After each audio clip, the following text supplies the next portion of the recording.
Imagine um rei, dominado pelo medo, olhando para um exército de milhões. Não eram inimigos em batalha, mas um povo, vasto e numeroso, que avançava em direção às suas terras. Seu coração batia forte, um tambor de pânico no peito, pois ele sabia, esse povo era abençoado, e onde quer que fosse, a vitória o seguia. Desesperado, ele convoca o maior feiticeiro de sua era, um homem de reputação temida, para um único propósito: amaldiçoá-los, custe o que custar. Mas o que acontece quando a maldição se recusa a sair? E, em vez disso, palavras de bênção fluem da boca de quem era pago para destruir. Este é o palco de uma das histórias mais incríveis e paradoxais da Bíblia. Um conto de poder divino que subverte qualquer intenção humana, qualquer estratégia maligna, transformando o que era para ser ruína em um oceano de favor inabalável. É a história de um plano para destruir, que termina na mais poderosa proclamação de bênção já registrada. Hoje, no Entenda a Palavra, vamos mergulhar nas profundezas de Números 23. Você vai descobrir não apenas os segredos por trás dessa reviravolta épica, mas como os mesmos princípios de proteção e provisão divinas podem ser aplicados na sua vida para quebrar ciclos de adversidade e transformar aquilo que parece uma maldição ou um obstáculo intransponível em uma fonte inesgotável de bênçãos e vitórias. Prepare-se para ver sua realidade com novos olhos e entender o verdadeiro poder da palavra. Bem-vindos ao Entenda a Palavra, o seu lugar para desvendar os mistérios e a sabedoria eterna das Escrituras de uma forma que você nunca imaginou. Se você já se sentiu encurralado por circunstâncias, se já experimentou o peso de palavras negativas ou sentiu que algo tentava te puxar para baixo, este vídeo é para você. A história de Balque e Balaão, em Números 23, não é apenas um relato antigo. É um manual divino sobre como a bênção de Deus é invencível e como você pode alinhar-se a ela, transformando qualquer sombra em luz e qualquer deserto em um jardim. Fique conosco até o final, porque o que você vai aprender aqui pode ser a chave para desbloquear um novo nível de liberdade, de paz e de propósito em sua jornada. Sua vida nunca mais será a mesma após compreender a profundidade desta verdade. Se você é novo por aqui, não se esqueça de se inscrever no canal e ativar o sininho de notificações para não perder nenhum dos nossos mergulhos profundos na palavra que transformam vidas e acendem a esperança. Nossa história começa há mais de 3.000 anos, em um cenário de tensão e deslocamento. O povo de Israel, recém-saído do Egito e após 40 anos de jornada pelo deserto, estava finalmente à beira da terra prometida.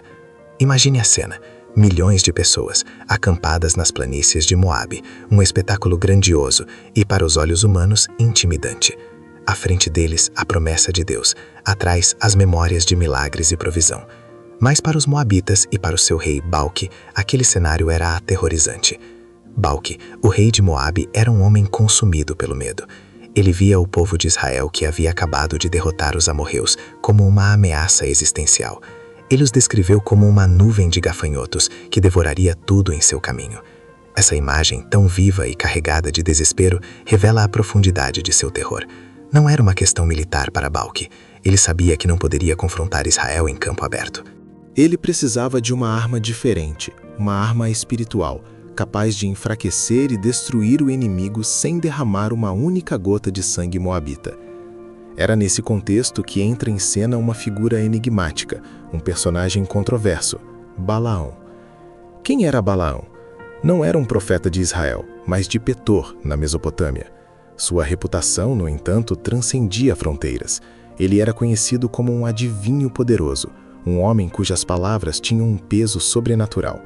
Dizia-se que aquele que ele abençoava era abençoado, e aquele que ele amaldiçoava era amaldiçoado.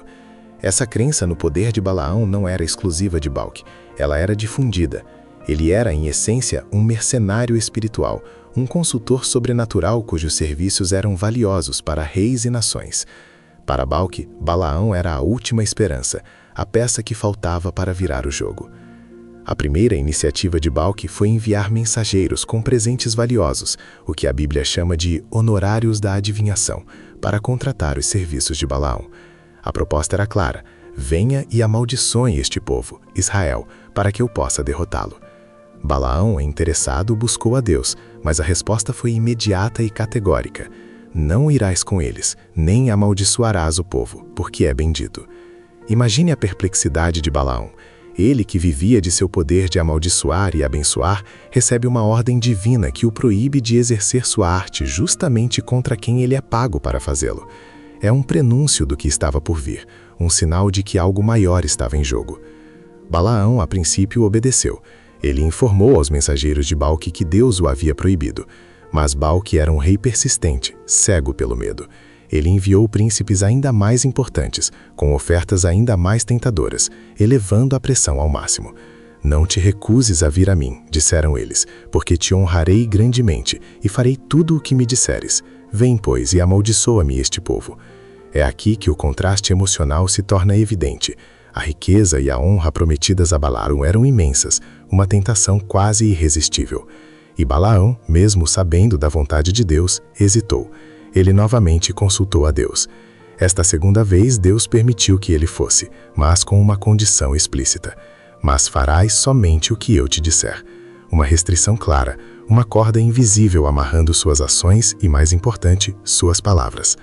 No entanto, o coração de Balaão estava dividido. Ele queria a bênção de Deus, mas também desejava a riqueza e a honra de Balque. Essa divisão interior o levou a uma situação inusitada. Enquanto Balaão viajava, montado em sua jumenta, um anjo do Senhor se colocou no caminho para impedi-lo. 3 vezes a mula, vendo o anjo que Balaão não via, desviou-se do caminho. 3 vezes Balaão a espancou cruelmente, cego pela raiva e pela pressa. Essa é uma das curiosidades mais surpreendentes da Bíblia, uma mula que fala. Sim, a mula abriu a boca e questionou Balaão. Que te fiz eu para que me espancasses estas 3 vezes? O diálogo entre Balaão e a mula é um mini-clímax que ilustra a cegueira espiritual de Balaão. Ele estava tão focado em seus próprios desejos e na recompensa que não conseguia ver a intervenção divina, mesmo quando ela se manifestava de forma tão explícita através de um animal. É somente quando o Senhor abre os olhos de Balaão que ele vê o anjo com a espada desembainada, pronto para matá-lo. O anjo então revela que a mula, ao desviar-se, salvou a vida de Balaão. Ele confronta Balaão sobre seu caminho perverso e reitera a ordem divina. Somente a palavra que eu te disser, essa falarás.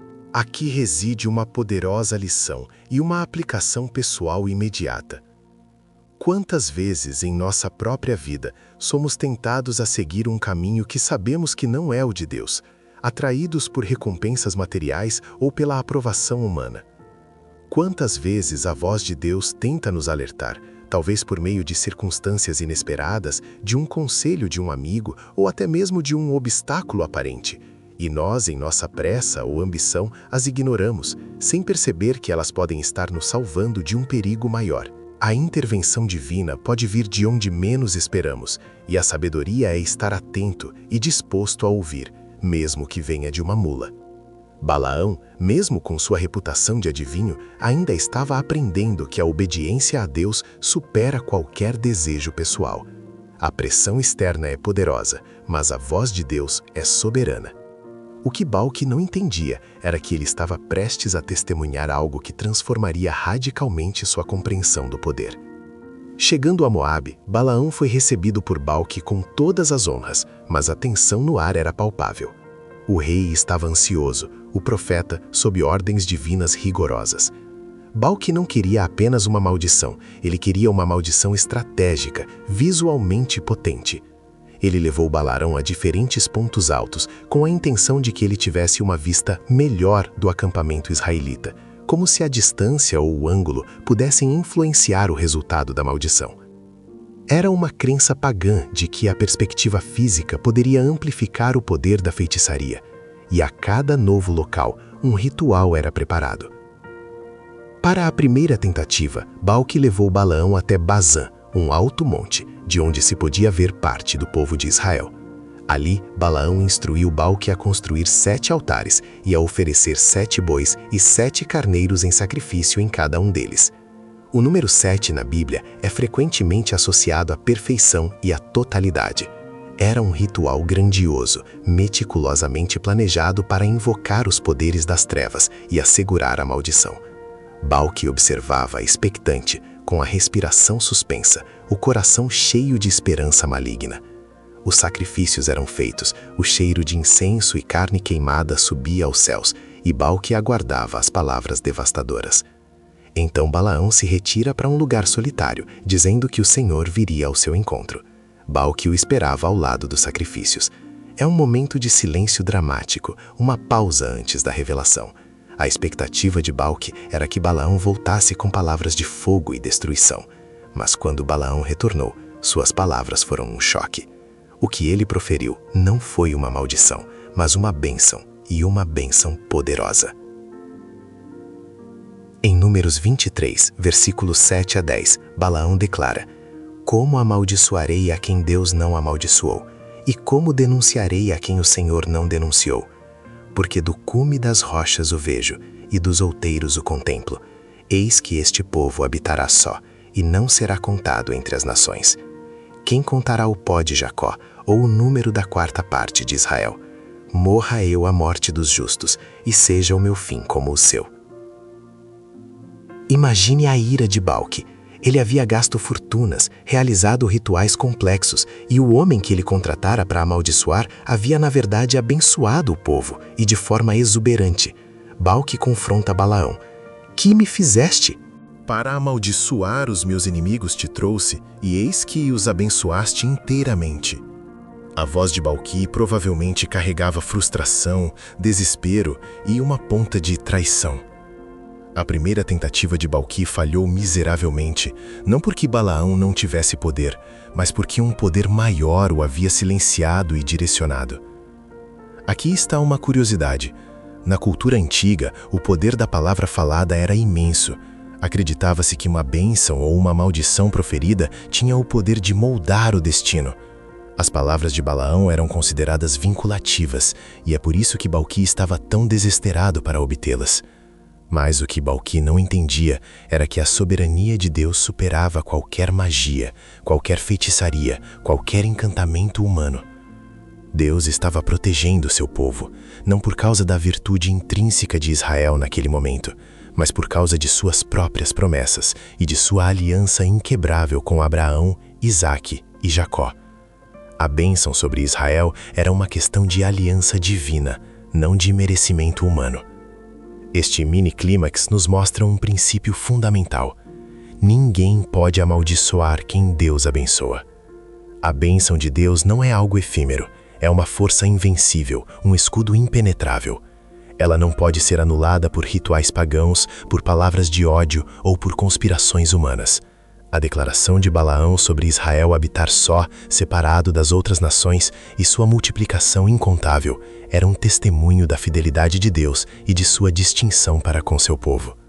Mas Balque não desistiria tão facilmente. Ele ainda acreditava que poderia ajustar o ângulo, mudar a estratégia. Ele não havia compreendido a verdadeira natureza do poder que impedia Balaão. Ele ainda acreditava que o problema era a visão de Balaão, ou talvez o ponto de vista, e não a palavra divina que estava sendo entregue. Esse loop de curiosidade nos leva à próxima etapa. Será que Balque, com sua persistência cega, conseguiria afinar o seu intento? Ou a mão de Deus continuaria a frustrar seus planos malignos, revelando camadas ainda mais profundas de sua invencibilidade? A resposta a essas perguntas é um eco para cada um de nós, que em algum momento já nos sentimos sobre alguma forma de maldição ou sobre o ataque de forças contrárias. A pergunta retórica se impõe: se Deus é por nós, quem poderá ser contra nós?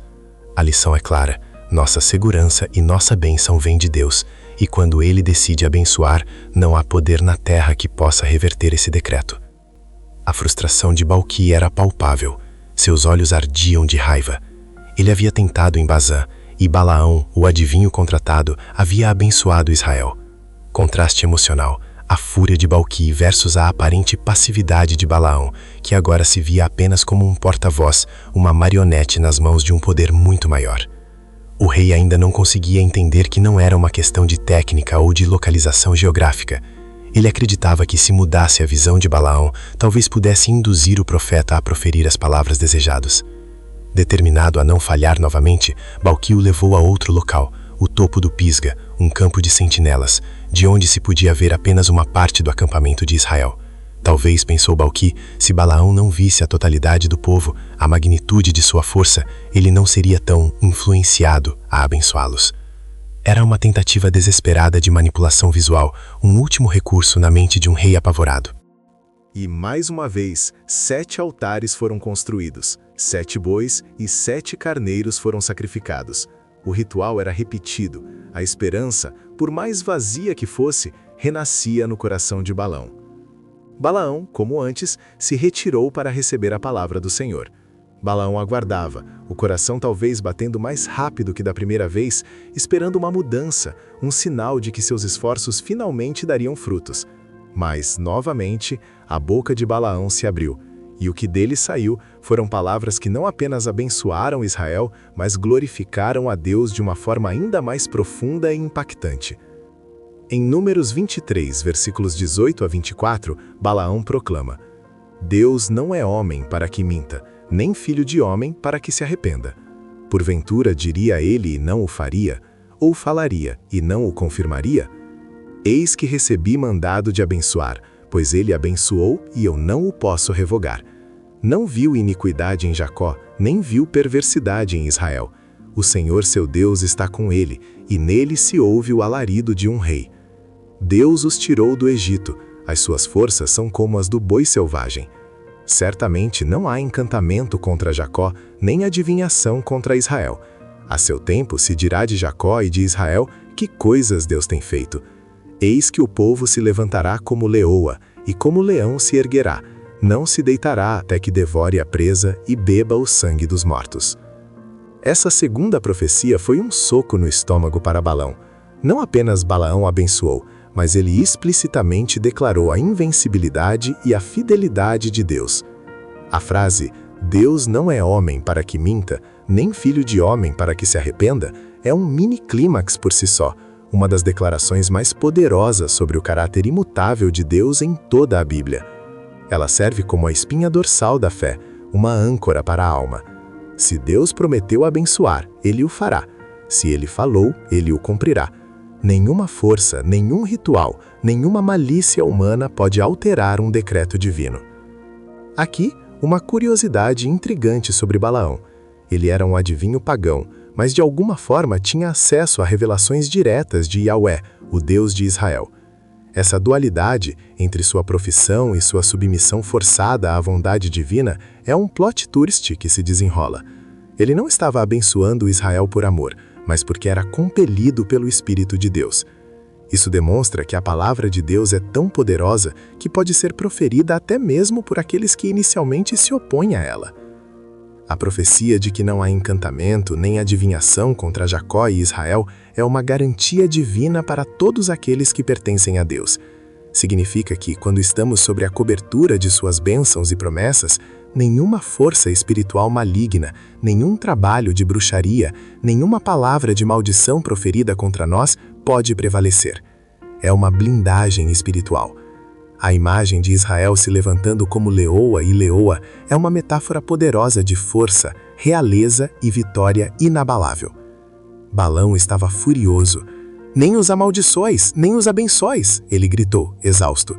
Era o ápice de sua exasperação. Ele estava desistindo de amaldiçoar, mas ainda pedia que Balaão ficasse em silêncio. Ele não queria mais bênçãos, ele queria apenas a ausência de intervenção. Mas Balaão, novamente, reiterou. Não te falei dizendo, tudo o que o Senhor disser, aquilo farei? Este episódio nos leva a uma profunda aplicação pessoal. Quantas vezes nos encontramos em situações onde pessoas tentam nos amaldiçoar, nos diminuir, nos desacreditar? Quantas vezes enfrentamos oposições que parecem insuperáveis? Palavras de desânimo, de derrota. A lição de Números 23 é que a fidelidade de Deus é inabalável. Suas promessas são irrevogáveis. Não importa o que as pessoas digam ou tentem fazer. Se Deus decidiu te abençoar, essa bênção é uma realidade irremovível em sua vida. Não podemos mudar o caráter de Deus, nem seus decretos. Ele não muda de ideia sobre seu amor e seu plano para nós. Este segundo round de bênçãos intensifica a curiosidade. Balque, mesmo desiludido, ainda tem um resquício de esperança. Haverá uma terceira tentativa. Ele finalmente aprenderá a lição? Ou será que a teimosia humana, movida pelo medo e pela malícia, o levará a um desfecho ainda mais dramático? O que mais Balaão será forçado a revelar sobre a glória de Israel e o poder de seu Deus? A tensão aumenta, e com ela, a certeza de que a palavra de Deus sempre prevalecerá. A paciência de Balque havia chegado ao seu limite. A frustração e a raiva se misturavam com um profundo sentimento de impotência. Humanização. Podemos quase sentir a veia saltando em sua testa, o suor frio escorrendo enquanto ele tentava, uma última vez, virar o jogo. Ele exige de Balaão que, se não pudesse amaldiçoá-los, pelo menos que não os abençoasse. Mas a mão de Deus era pesada sobre Balaão. Ele era apenas um instrumento, e o maestro era o próprio Senhor. Para a terceira e última tentativa, Balque levou Balaão ao topo do Peor, de onde se podia ver toda a extensão do deserto e, mais uma vez, o acampamento de Israel. Desta vez, há uma mudança sutil, mas significativa. Em vez de procurar por agouros e feitiçaria, como era seu costume, Balaão agora simplesmente se volta para o deserto e fixa seus olhos em Israel. Ele já havia entendido. Os rituais, os altares, os sacrifícios de bois e carneiros eram ineficazes contra a vontade de Deus. O poder não estava em suas mãos, mas nas mãos do Altíssimo. Ele sabia que o Senhor o forçaria a proferir a palavra e que essa palavra seria de bênção. E então o Espírito de Deus veio sobre Balaão. Balaão, o adivinho pago para amaldiçoar, agora estava sob a influência direta do Espírito Santo, transformado em um profeta relutante, mas poderoso. Suas palavras desta vez transcendem as bênçãos anteriores. Elas profetizam o futuro glorioso de Israel, um futuro que se estenderia por milênios e culminaria na vinda do Messias. Em Números 24, versículos 5 a 9, Balaão proclama: Quão formosas são as tuas tendas, ó Jacó, as tuas moradas, ó Israel! Como vales se estendem, como jardins à beira dos rios, como aloés que o Senhor plantou, como cedros junto às águas. De seus baldes correrão águas, e a sua semente estará em muitas águas, e o seu rei se exaltará mais do que Agag, e o seu reino será engrandecido. Deus o tirou do Egito, ele tem a força do boi selvagem. Consumirá as nações, seus inimigos, e lhes quebrará os ossos, e os atravessará com as suas flechas.